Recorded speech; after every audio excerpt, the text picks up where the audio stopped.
আমরা বহরমপুরে আনব। এর বাইরে আমি আরো দুবার তো আসবই। নওদা, বেলডাঙ্গা, কাঁদি, বড়োয়া, সেখানেও আমার প্রবেশ ঘটবে, পারলে ভরতপুরেও যাব।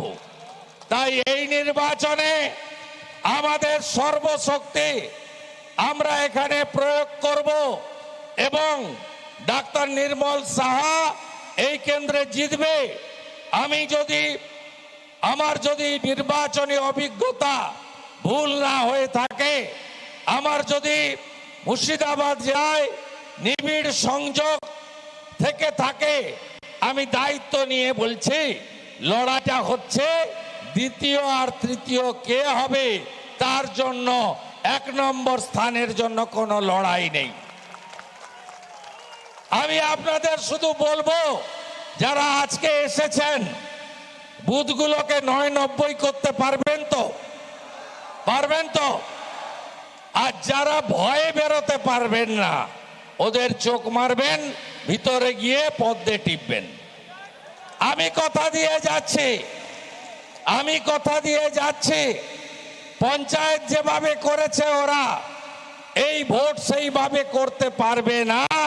প্রতি বুথে 4 থেকে 6 জন করে কেন্দ্রীয় আধা সামরিক বাহিনী থাকবে, ওয়েব ক্যামেরা থাকবে, মাইক্রো অবজারভার থাকবে।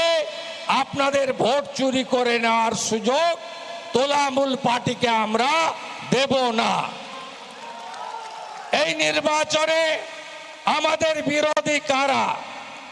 1 নম্বর বিরোধী হচ্ছে পশ্চিমবঙ্গে আঞ্চলিক দল তৃণমূল। জানেন তো, নিজেরা সর্বভারতীয় লেখে, কিন্তু এটা আঞ্চলিক পার্টি হয়ে গেছে।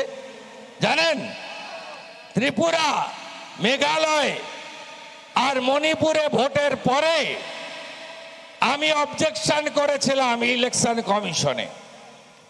তারপরে ইলেকশন কমিশন সত্যতা যাচাই করে শুনানি করে তৃণমূলকে বলেছে যে আপনি স্টেট পার্টি, আপনি ন্যাশনাল পার্টি নন, আপনার অন্য রাজ্যে ঝাঁপ বন্ধ হয়ে গেছে।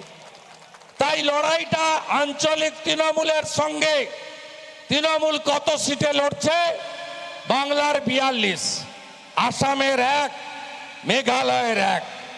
ভারতবর্ষে কত আসনে ভোট হচ্ছে? 543 আসনে। সরকার করতে কত লাগবে? 272 লাগবে।